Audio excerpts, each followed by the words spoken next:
Anong meron sa trail run? Yan ang madalas na katanungan sa akin. Sa pagpasok ng umaga sa Cordillera, tumayo ako sa starting line na may isang layunin. Tapusin ang 25 kilometers trail run. Hindi ko alam kung gaano kahirap ang haharapin, pero alam ko kung gaano ko gustong subukan. 10, 9, 8, 7, 6, 5, 4, 3, 2, 1. Good luck, CMU 2025 paid class. Habang umaakyat ako, bawat hakbang ay laban. Sa pagod, sa pagdududa, sa hirap ng trail. May mga sandaling halos sumuko na ako. Pero sa tuwing napapatingin ako sa paligid, sa ganda ng tanawin, sa tahimik na tibok ng puso ko, nagpapaalalang kaya ko pa.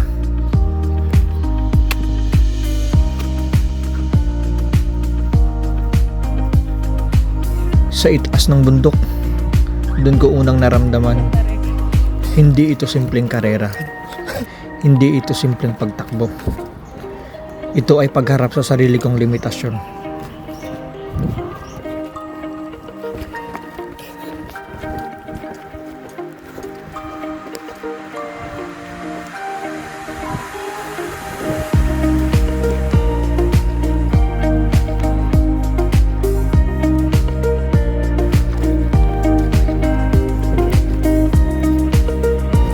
Sa takbong ito, kasabay ang pagtawid sa matataas na hanging bridge.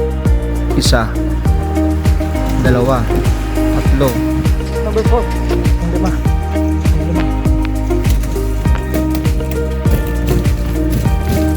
Ika-anim na hanging bridge.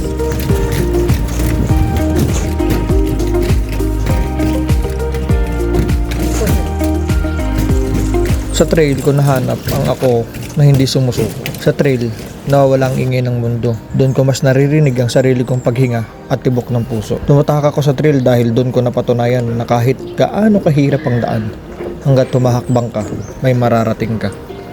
Nang marating ko na ang huling kilometro, papalapit sa finish line, lalo ko naramdaman ang sakit ng aking katawan. Pero, mas matatag ang aking kalooban sapagkat sa bawat takbang, natutunan kong hindi lakas ang sukotan, hindi bilis ang sukotan ng pagtatapos, kundi tapang. Here's Kelvin.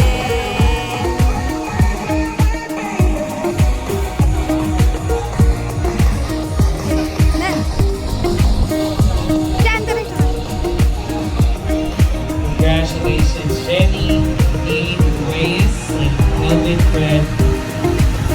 Coming out. 25K finish line. Pagdaan ko sa finish line, alam kong may napatunayan ako na anumang bundok, anumang pagsubok, kayang lampasan.